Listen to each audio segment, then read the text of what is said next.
Hello students, motion physics classes में आपका स्वागत है। मैं सुनील कुमार आज एक नया वीडियो लेक्चर लेकर के आया हूं और वो है इलेक्ट्रिक फील्ड। पिछले लेक्चर में हम लोगों ने इलेक्ट्रिक फील्ड का इंट्रोडक्शन पढ़ा था, इलेक्ट्रिक फील्ड का इंटेंसिटी क्या होता है उसके बारे में पढ़ा था। और आज हम लोग पढ़ेंगे electric field in vector form and superposition principle, और इससे कुछ रिलेटेड क्वेश्चंस देखेंगे हम लोग। ठीक है, तो आइए शुरू करते हैं हम लोग इलेक्ट्रिक फील्ड इन वेक्टर फॉर्म। इलेक्ट्रिक फील्ड इन वेक्टर फॉर्म हम लोग आज शुरू करेंगे।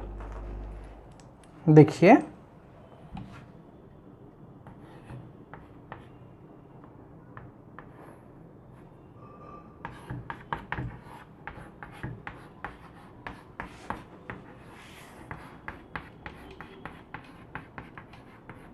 इलेक्ट्रिक फील्ड इन वेक्टर फॉर्म।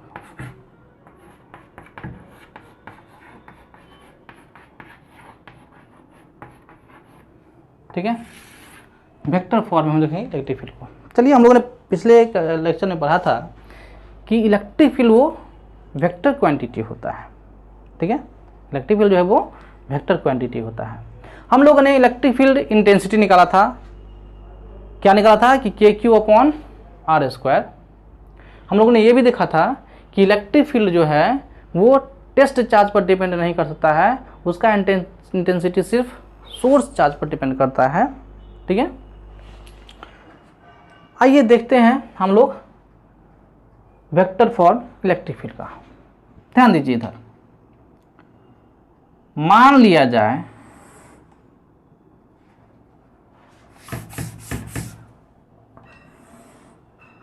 ये कोई कोऑर्डिनेट सिस्टम है, इसमें x होगा, y होगा और z होगा। मान लेते हैं कि यहाँ पे ओरिजिन है और ओरिजिन पर ये charge, source charge Q present है। ठीक है, किसी दूरी r पर, यहां से मान लिया हमने कि कोई दूरी है r, यहां से सपोज ये r है। ठीक है, जो इसका पोजीशन वेक्टर, मान लीजिए पोजीशन वेक्टर इसका है r। ये पोजीशन वेक्टर है इस पॉइंट P का, इस पर हमें इलेक्ट्रिक फील्ड निकालना है। तो हम लोगों ने निकाला था electric field intensity, electric field intensity E equal to क्या निकाला था, KQ/R²। हमने निकाला है इन चीजों को। ठीक है, यदि ये तो मैग्नीट्यूड, ये क्या है, ये मैग्नीट्यूड है, मतलब स्केलर फॉर्म में है ये। यदि मुझे इसे वेक्टर फॉर्म में बनाना हो तो हम क्या लिखेंगे, electric field vector. Electric field vector equal to क्या लिखेंगे कि KQ/R²। और इस मैग्नीट्यूड को वेक्टर बनाने के लिए हम लोग जानते हैं, किसी भी स्केलर क्वांटिटी को वेक्टर बनाने के लिए हम लोग जानते हैं कि उसको यूनिट वेक्टर से मल्टीप्लाई कर दीजिए। तो यहां पर इसका यूनिट वेक्टर R से मल्टीप्लाई कर देंगे हम। लीजिए, हमने मल्टीप्लाई कर दिया, नहीं देखो ये KQ/R² into R unit vector से मल्टीप्लाई कर दिया। और हम लोग जानते हैं कि R unit vector equal to R full vector upon magnitude of vector. या इसको ऐसे भी लिख सकते हैं, R वेक्टर अपॉन सीधा R, नहीं दोनों एक ही चीज है। अब देखिए, इस चीज को फुल वेक्टर में लिखेंगे तो क्या लिखेंगे, लिखेंगे KQ/R² या मॉड ऑफ वेक्टर R का स्क्वायर। ठीक है, into full vector upon magnitude of vector. देखो ये, ठीक है, ऐसे लिखेंगे। यानी कि electric field intensity E equal to vector form में जो आएगा वो आएगा KQ/R का Q into R full vector. ये आया हमारा वेक्टर फॉर्म में। ठीक है बुआ, ये वेक्टर फॉर्म में ये। अब मान लो कि कोई 3D एक्सिस में आपको दे दिया गया। ठीक है, ये x में इतना, y में इतना, z में एक्सिस, z में इतना पे ये पॉइंट है। सपोज कि आपको x y z तीनों एक्सिस में कुछ वैल्यू करके दे दिया गया इस पॉइंट का, या फिर x और y में ही दे दिया गया कुछ करके पॉइंट में। तो फिर ये r आप कैसे निकालोगे, r का मैग्नीट्यूड कैसे निकालेंगे हम लोग? नहीं, तो देखिए बउआ, हम लोग क्या करेंगे उसके लिए, हम लोग करते क्या है, पोजीशन वेक्टर जो निकालेंगे वो आर वेक्टर होगा, और वो R vector equal to X में जितना वैल्यू होगा उतना को मल्टीप्लाई कीजिए किससे, इसके यूनिट वेक्टर से, इसके यूनिट वेक्टर से, और जेड एक्स में जो यूनिट वेक्टर होता है जेड, उससे मल्टीप्लाई कर दीजिए। जेड एक्स में क्या होता है यूनिट वेक्टर के, ये कैप लेते हैं, एक्स एक्स में यूनिट वेक्टर आई कैप लेते हैं, वाई में जे कैप एंड जेड में के कैप लेते हैं। तो आर वेक्टर निकालने के लिए, मतलब ये आर डिस्टेंस निकालने के लिए, मैग्नीट्यूड के फॉर्म में निकालने के लिए हम लोग क्या क्या करते हैं उसको देखिए। तो पहले हम आर वेक्टर निकालेंगे, यानी कि एक्स आई cap plus Y into J cap plus Z into K cap, नहीं इसको वेक्टर फॉर्म में हमने ऐसे सजा दिया। अब ये जो आर है वो अरे मॉड ऑफ आर, या इसको सीधा कहो कि आर, ये निकालने के लिए हम लोग क्या करते हैं, अंडर रूट, हम लोग ने पढ़ा है इसको, अंडर रूट एक्स का स्क्वायर करो प्लस वाई का स्क्वायर करो प्लस जेड का स्क्वायर करो, जो वैल्यू आएगा वही यहाँ पर डालेंगे और इसको निकाल लेंगे। क्लियर है? ठीक है। अच्छा ठीक है, इसको आप नोट कीजिए।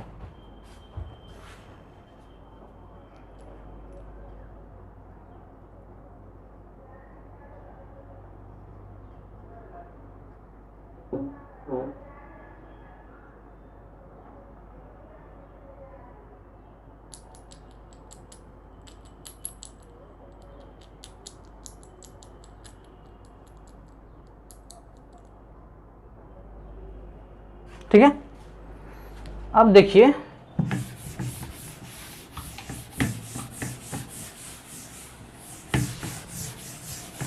ये हमने लिया है सोर्स चार्ज को कोऑर्डिनेट सिस्टम में ओरिजिन पर। अब क्या करेंगे, मान लीजिए कि ये ओरिजिन पर नहीं हो, कहीं और हो, किसी और जगह पर हो। हम मान लेते हैं कि ये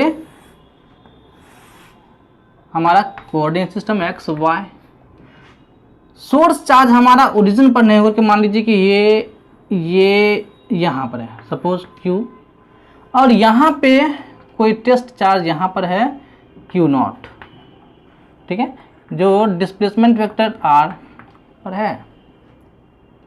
हम लोग क्या करेंगे बुआ, यहाँ से इसका पोजीशन वेक्टर मान लिए R1, ये 1 पॉइंट पर है इसलिए इसको मान लिया R1, और सोर्स चार्ज का R1 और टेस्ट चार्ज का मैंने मान लिया R2 वेक्टर है, ये ऐसे, ठीक है, ऐसे।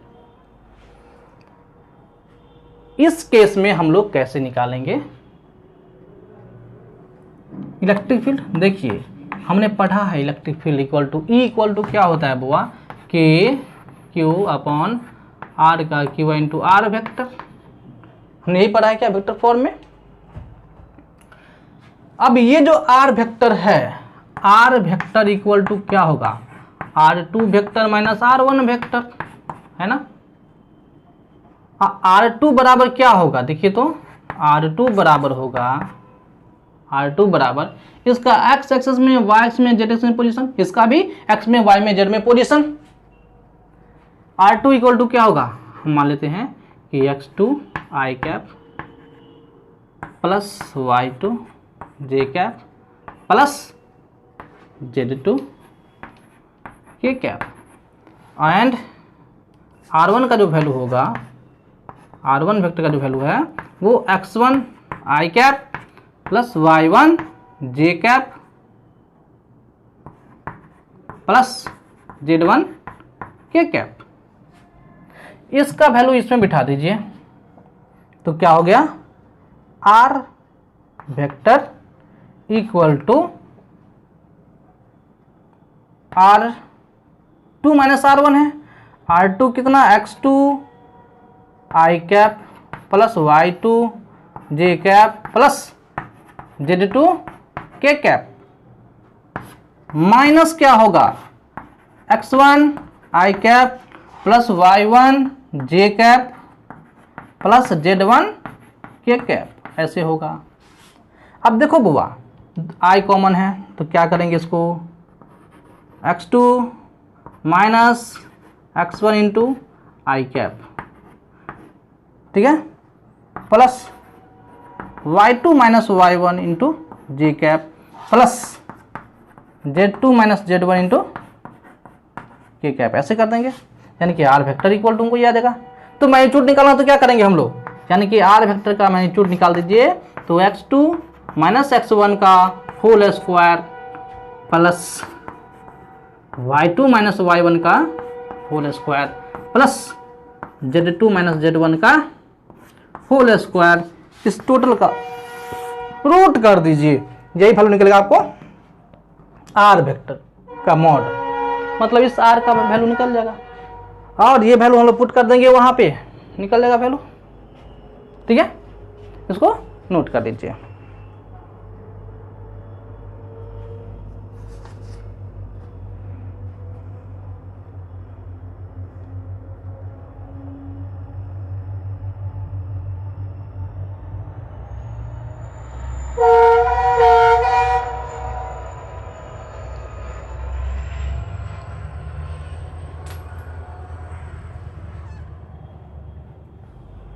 ठीक है, चलिए हम लोग आप देखते हैं सुपरपोजिशन प्रिंसिपल, या फिर electric field due to multiple charges. Electric field due to multiple charges देखा जाए, इलेक्ट्रिक फील्ड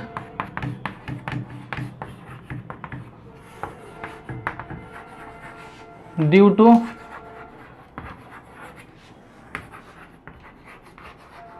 मल्टीपल चार्जेस, और इसी को हम बोलते हैं सुपरपोजिशन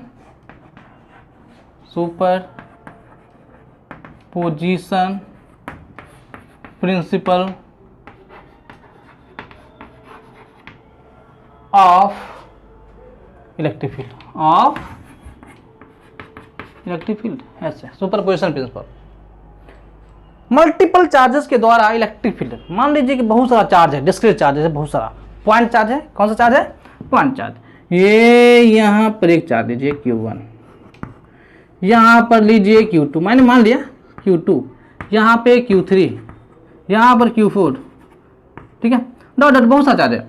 और इसके कारण ये जो पॉइंट P है, इस पॉइंट पर नेट इलेक्ट्रिक फील्ड कितना होगा हमें वो निकालना है। मान लेते हैं कि यहाँ से जो ये डिस्टेंस है वो R3 है, R2 से डिस्टेंस Q2 से डिस्टेंस R2 है, Q1 से डिस्टेंस R1 है, Q4 से डिस्टेंस R1 है, सॉरी R4 है, ऐसे मैंने मान लिया। अब ध्यान दीजिए,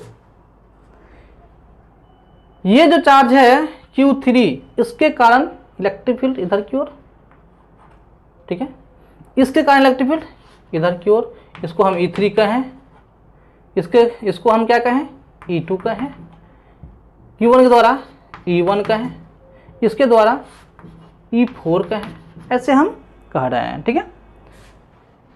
तो इस पॉइंट पर नेट इलेक्ट्रिक फील्ड कितना हुआ, तो सुपरपोजिशन प्रिंसिपल कहता है कि सभी इलेक्ट्रिक फील्ड का वेक्टर सम कर दीजिए, यहां पर नेट इलेक्ट्रिक फील्ड निकल जाएगा।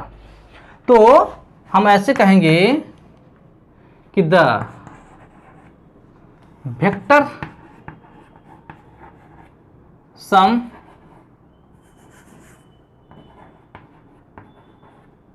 Of all the electric field due to individual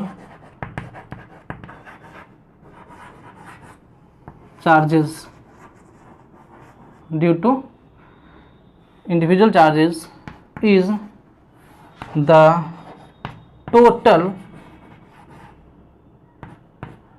electric field at that point। नहीं, मतलब यदि हमको निकालना है क्या चीज, नेट इलेक्ट्रिक फील्ड निकालना है, मान इलेक्ट्रिक फील्ड नेट निकालना है P पॉइंट पर, तो वो निकलेगा क्या चीज, वो निकलेगा E1 वेक्टर, नहीं, plus E2 vector plus E3 vector plus जहां तक निकालना है वहां तक, यानी EN वेक्टर तक। नहीं, क्लियर। इसी चीज को आप देखोगे किताब में ऐसे लिखा हुआ है, देखो यहाँ पे, इसको पहले उतार लो, ठीक है। देखो कॉन्सेप्ट समझो, कॉन्सेप्ट क्या है, सवाल खुद ब खुद बनेगा, सवाल तुम्हारे पास खुद चल के आएगा, सॉल्यूशन चल के आएगा, सवाल किसी भी सवाल का सॉल्यूशन अपने आप आ जाएगा। तुम किसी सॉल्यूशन के पीछे मत भागो, सॉल्यूशन तुम खुद करोगे, ठीक है। बता दिया। देखिए बुआ,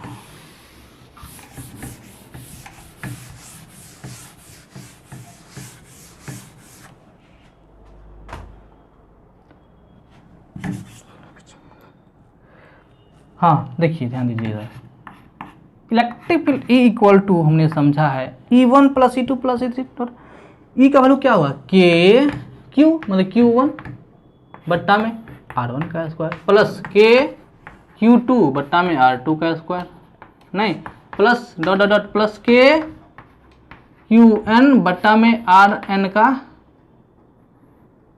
स्क्वायर। बोलो होगा कि नहीं होगा, यहाँ तक समझ में आया कि नहीं आया। यहाँ से K कॉमन हो जाएगा तो K को बाहर निकाल लो, तो अंदर में क्या बचेगा Q1 बाई R1 का square plus Q2 by R2 का square plus Q3 by R3 का plus dot dot plus Qn by Rn का स्क्वायर। इलेक्ट्रिक फील्ड ये निकल गया, यानी कि इलेक्ट्रिक फील्ड अब इक्वल टू, ये देखो K इक्वल टू क्या चाहिए 1/4 पाई एप्सिलॉन नॉट इनटू। इसको हम लोग कैसे लिखते हैं, सो देखो, ध्यान दो इधर, दूसरा पेन से, equal to 1/4 pi epsilon naught होगा 1/4 पाई एप्सिलॉन नॉट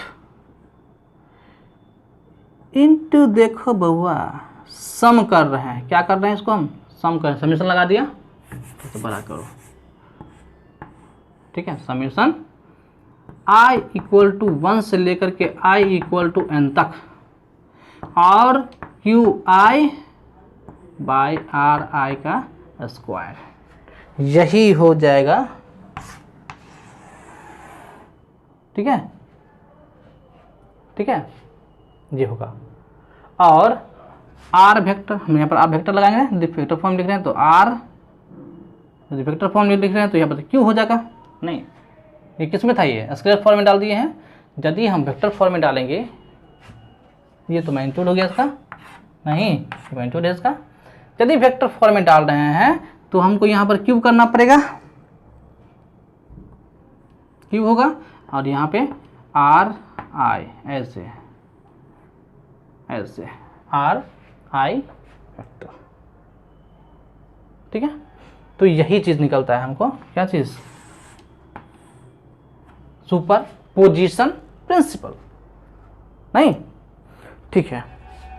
इसको उतारिए और आइए हम लोग कुछ सीट का सवाल देखते हैं, कुछ सवाल बनाते हैं हम लोग। फिजिक्स में सवाल नहीं बनाया तो कुछ नहीं बनाया, कुछ नहीं पढ़ा।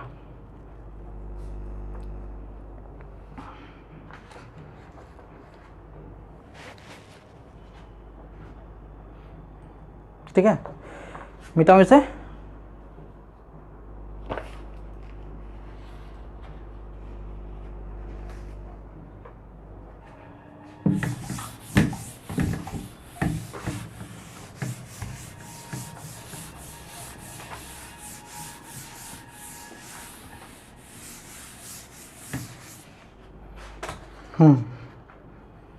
चलिए देखिए, ध्यान दीजिए इधर बहुआ क्वेश्चन।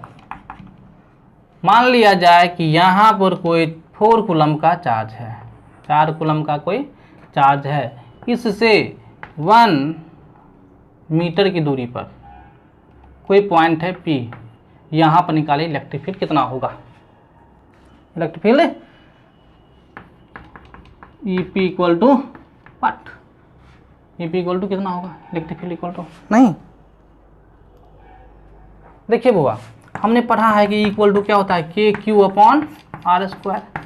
के का वैल्यू जानते हैं आप, 9 इंटू 10 टू दी पावर 9 नहीं, और ये 4Q जो दिया है इसको 4 माइक्रो कूलम मान लीजिए, हम कह देते हैं कितना कह देते हैं 4 माइक्रो कूलम, 4 माइक्रो कूलम। तो Q का वैल्यू क्या हो गया, 4 माइक्रो कूलम है, 4 इंटू माइक्रो का वैल्यू कितना होता है 10 टू दी पावर -6 कूलम हो गया।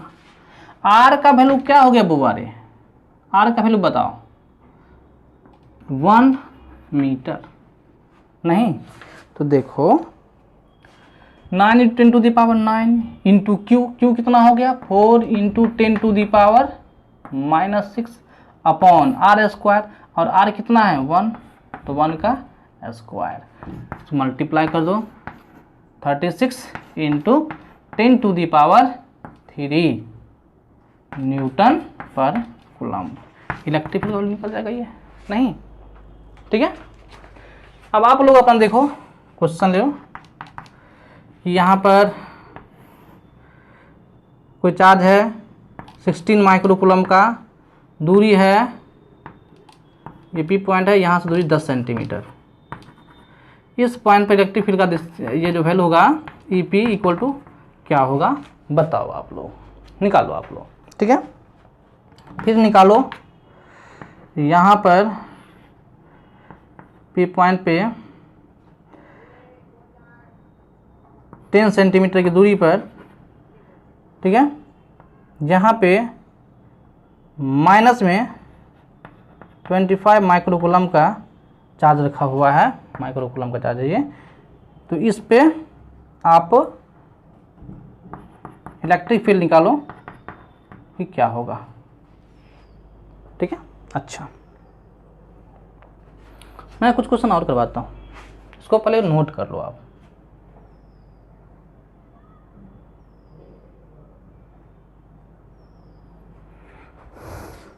यदि आप लोगों को कोई परेशानी होती है तो आप बेशक बेहिचक आप कमेंट बॉक्स में कमेंट कर सकते हैं।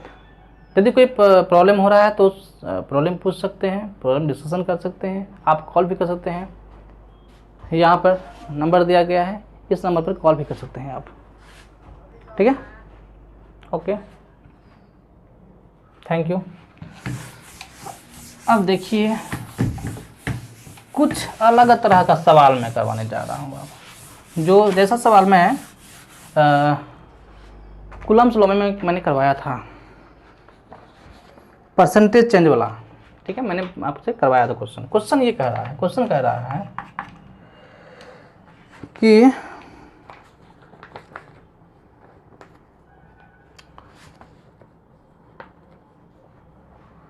क्वेश्चन कह रहा है कि if the distance from the source charge is increased by 200%, then the change in electric field is, ये आपसे पूछ रहा है, या फिर न्यू इलेक्ट्रिक फील्ड इज, ये पूछ रहा है क्वेश्चन, ठीक है। क्वेश्चन कह रहा है कि if R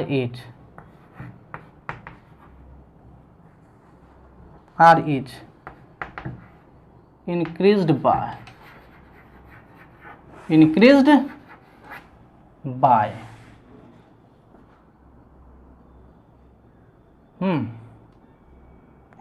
by 200%, then the new electric field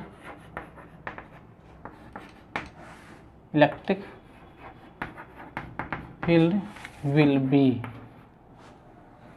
will be when the electric field was E।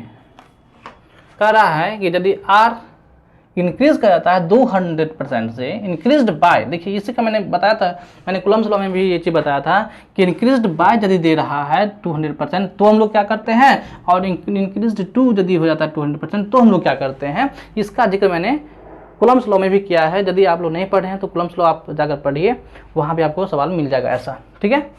तो कह रहा है then the new electric field will be, नया इलेक्ट्रिक फील्ड होगा वो क्या होगा, व्हेन, जब इलेक्ट्रिक फील्ड वाज ई, जब इलेक्ट्रिक फील्ड ई था, मतलब पहले इलेक्ट्रिक फील्ड ई था उस पॉइंट पर, और अब आर को क्या कर दिया गया, इंक्रीज कर दिया गया। मान लीजिए कि कोई चार्ज यहाँ पर क्यू था, यहाँ से किसी पॉइंट आर पर इलेक्ट्रिक फील्ड जो यहाँ पर है वो ई था, अब इस डिस्टेंस को क्या कर दिया गया, बढ़ा दिया गया, नहीं 200% इंक्रीज कर दिया गया। तो अब यहाँ पर कितना इलेक्ट्रिक फील्ड होगा इस पॉइंट पर, अब कितना हो जाएगा, ये पी, नहीं यही चार्ज क्यू है। देखिए R इक्वल टू मैंने मान लिया था R, तो R डैश बराबर क्या होगा, कह रहा है ना कि 200% से बढ़ जाता है, मतलब मैं मान लूंगा कि वो पहले क्या था 100% था, कितना परसेंट से बढ़ा, तो 200% से बढ़ा, तो अब टोटल कितना हो गया, 100% पहले था 200% से बढ़ गया, मतलब टोटल कितना हो गया 300%, टोटल हो गया 300%। तो हम लोग क्या करेंगे, R डैश इक्वल टू क्या होगा 300%, 300% R, क्लियर। अब देखिए 300% में लो 300/100, ये क्या है, ये R, R कितना बचा, R इक्वल टू R डैश हो गया 3R, R dash equal to क्या आ गया 3R आ गया। तो इलेक्ट्रिक फील्ड निकालिए, माने कि E डैश इक्वल टू क्या होगा KQ/R डैश का स्क्वायर, R डैश का स्क्वायर मतलब KQ/3R का स्क्वायर, यानी कि KQ/9R स्क्वायर, मतलब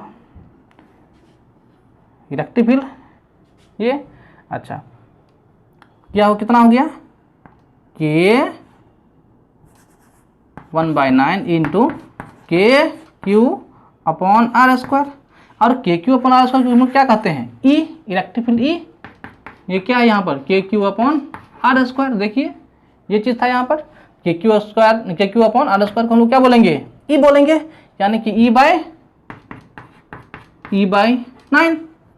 नहीं यानी कि E डैश इक्वल टू क्या हो गया आपका E/9, E/9 नहीं हो गया E/9, ठीक है। ऐसे सवाल को आप बनाइए, मैं कुछ होमवर्क दे देता हूं आप लोगों को, इसको पहले उतार लीजिए।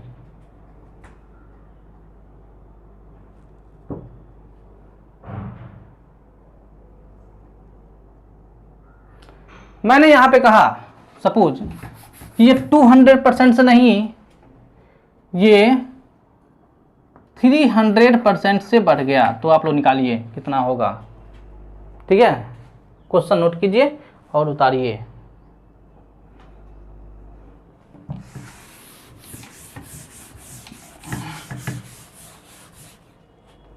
दूसरा क्वेश्चन, ठीक है, यदि R जो है ना वो इंक्रीज कर जाता है, देखिए ये दे दिया मतलब इंक्रीज्ड बाय, इंक्रीज कर गया, increased by 150% then new electric field equal to what, R increase कर जाता है, इंक्रीज्ड बाय इंक्रीज कर जाता है,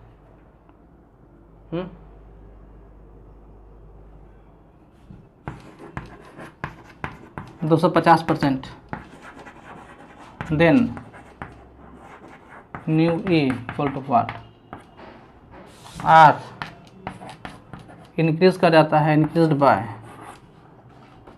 100%, then new electric field equal to what. आप लोग निकालिए इसको जल्दी, नोट कीजिए।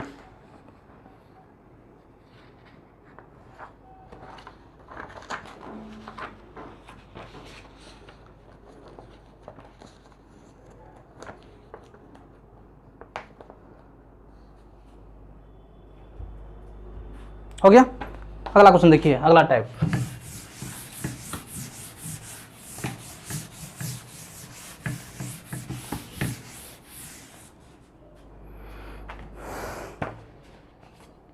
ऐसे क्वेश्चन में मैंने कहा, ठीक है, कि द इलेक्ट्रिक फील्ड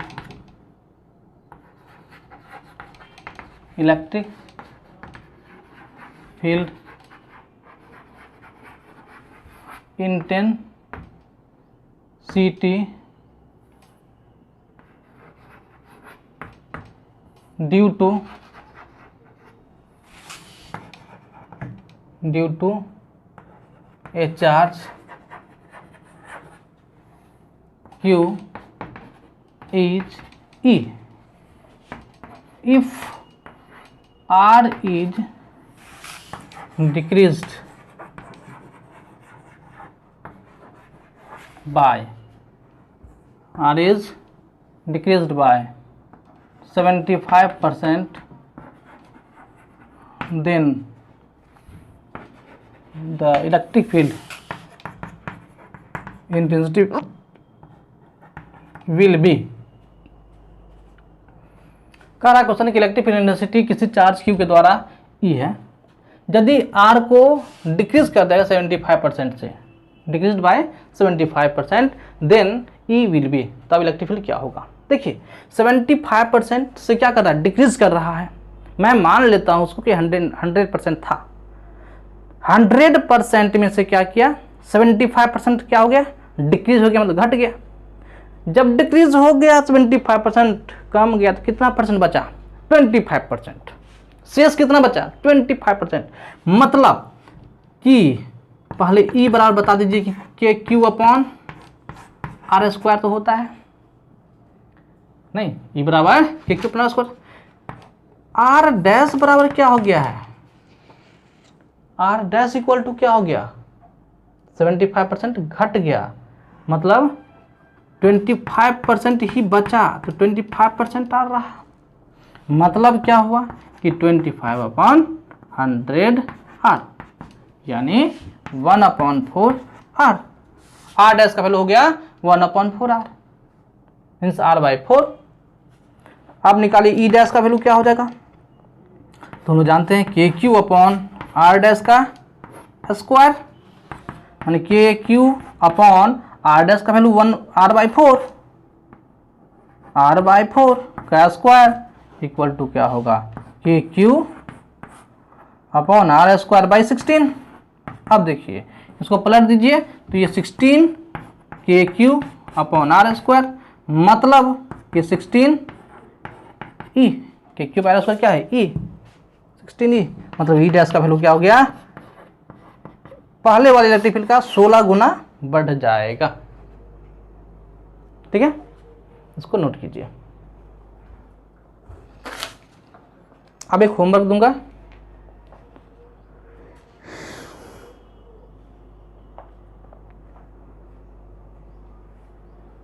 ठीक है, चलिए।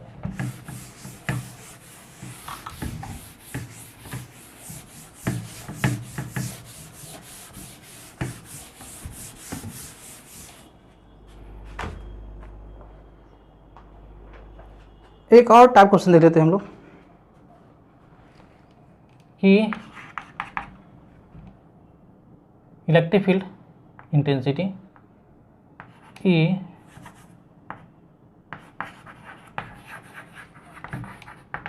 Electric field intensity due to a point charge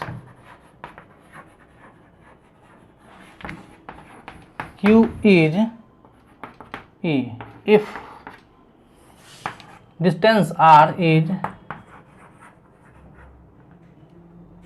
decreased नहीं या फिर चलो decreased to 20%, then new electric field will be। ठीक है, देखिए यहाँ पे ध्यान दीजिए, डिक्रीज टू कह रहा है ना, मतलब 20% ही डिक्रीज किया, 20% हो गया, मतलब डिक्रीज टू माने वो घट करके 20% अब बच गया, नहीं मतलब ये कि 20% ये अब बच गया है। तो जो बच गया वही होगा आर का, आर डैश वाला 20% कितना, आर का 20% बचा है, यानी कि R dash equal to 20/100 R, मतलब 1/5 आर, नहीं R/5 हो गया आर डैश का वैल्यू। इलेक्ट्रिक फील्ड जो दिया वो KQ/R² होगा। आप बताइए कि ई डैश इक्वल टू क्या होगा, KQ/R डैश का स्क्वायर, और ये इक्वल टू KQ/R/5 का स्क्वायर, मतलब KQ/25R², sorry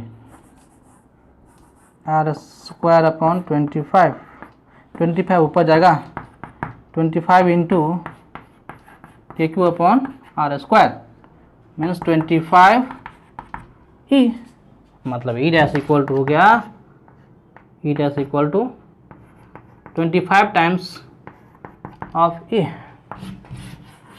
E dash equal to 25 times of E. ठीक है,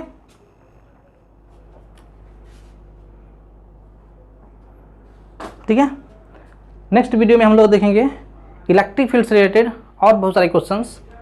ठीक है, थैंक यू फॉर वाचिंग।